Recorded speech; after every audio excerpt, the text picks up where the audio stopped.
Hey guys, thank you so much for watching. My name is Cliffhanger and this is Riff with Cliff. And in today's video, I'm going to teach you how to play this riff, which is kind of this rock slash doomy kind of riff. When I wrote it, I was feeling a little bit like the band Ghost and a lot of influence from that kind of stuff because it's got that evil vibe a little bit. Now this riff is not super advanced, but it is a great riff for a warm-up. So if you're looking to warm up or want to play along, feel free to do so. You can also get the tabs for this on my Patreon. The link is down below. You can download the tabs from there. You can also get the Guitar Pro software if you prefer to follow along that way. And I also have the drum backing tracks for you, just as a little added bonus. Let's not waste any time. Let's get right into this riff and how to play it. First of all, I am a half step down. You could play this in standard tuning or you could play it a full step down, but I like a half step down because I feel like it's nice and sloppy, a little bit mean, but still has a good feel to it. Sounds like this.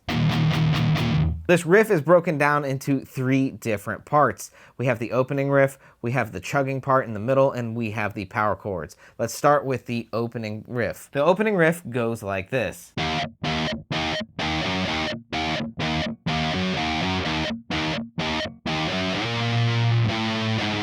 That's the whole thing. Now it's got this kind of pattern to it. The pattern is going to be open on that low E, and we're going to go back and forth from the 3rd fret, which is the G, just like this.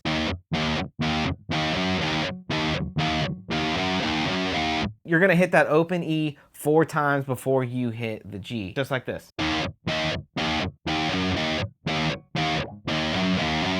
The first time, you're just gonna hit that G 1 time. The second time, you're gonna hit it twice, kind of up, down, like this.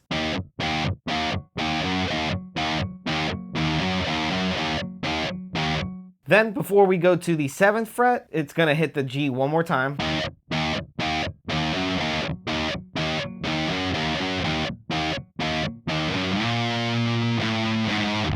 And that riff goes from 7, 6, 5, just like that. Those half steps really make it mean. They really add a lot to rock and metal, in my opinion. They add this evilness and this mysteriousness behind it. I think that half steps are important when you're looking towards that. Another trick that you can do is take that 3rd fret and slide it up to the B or to the 7th fret, just like this.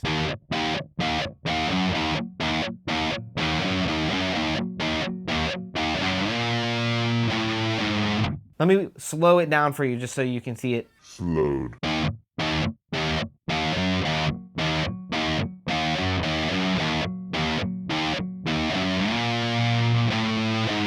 And that's the whole first part. The second time through, we're gonna do the same thing, but we're gonna do it with power chords, baby. That's rock and roll. So power chord it just sounds a little bit more aggressive.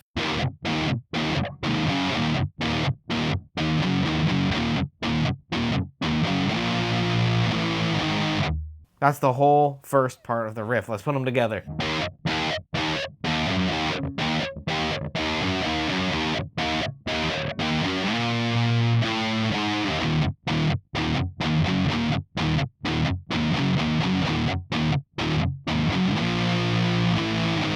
Let's move on to part 2 of this riff. This part has a lot of chugging on that low E. We're just gonna keep flopping on that low E like this. It's got that fundamental behind the whole riff, but we're not actually starting this part of the riff on the low E. We're actually starting it on the A string on the 5th fret, and we're gonna hammer on to the 7th fret. So just like this. And then we're gonna hit that low E, chugging it, palm muting it 8 times. One more time.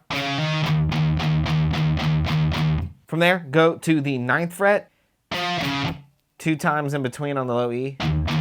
And then back from the 5th fret to the 7th fret, 2 times on the low E in between. Let me show you.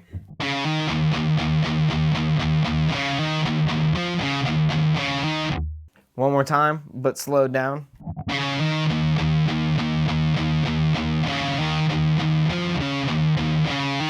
From there, we're gonna chug on that low E a total of 6 times. That's 3, 3, 6 times. And then we're gonna do some eighth notes, 2, 3, 2 on the A string. Put the whole thing together, it sounds like this.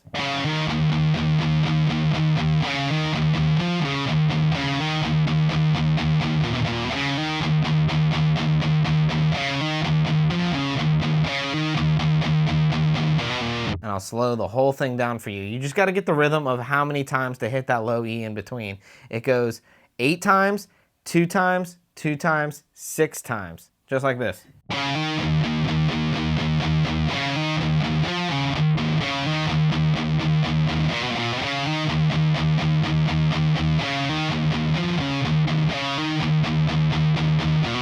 Now, when you go to the 9th fret back to the 5th fret, it's good to use your pinky because then you're using a lot more finger dexterity and you're coming back all the way to the 5th fret, so it allows you to get that stretch in between.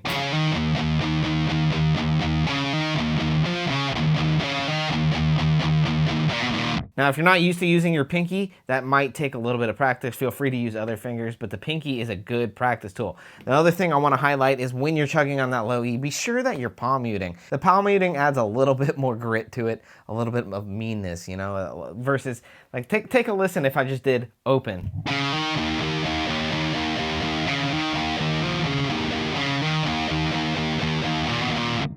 Versus palm muted. You hear the difference? Now, part 3 of the riff is introducing power chords, which are always fun.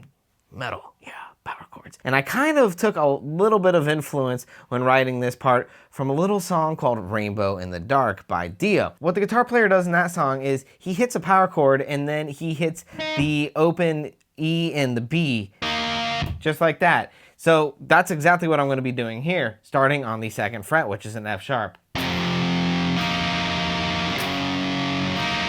But our pattern goes like this.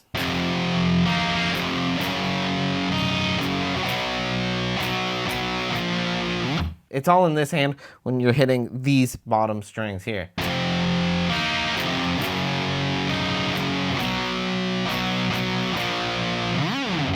One more time.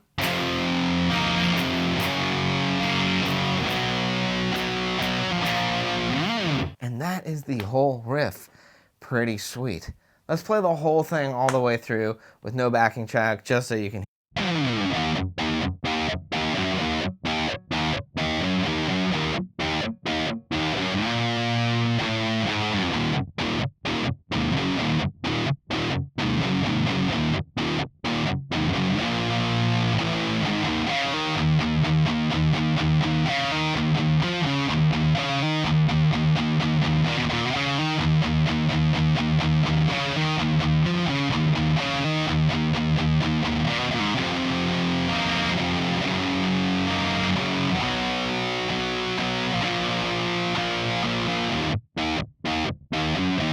So guys, let me know what you think of this riff. Do you like this riff? Do you like this style? Do you want to learn more rock in this style? If so, let me know in the comments. And again, if you are interested in the tabs for this, you can get them on my Patreon. The link for that is below. And I also include the backing track for this lesson, and I also include the Guitar Pro software if you prefer to follow along with that in case you do have Guitar Pro. It's a lot of fun.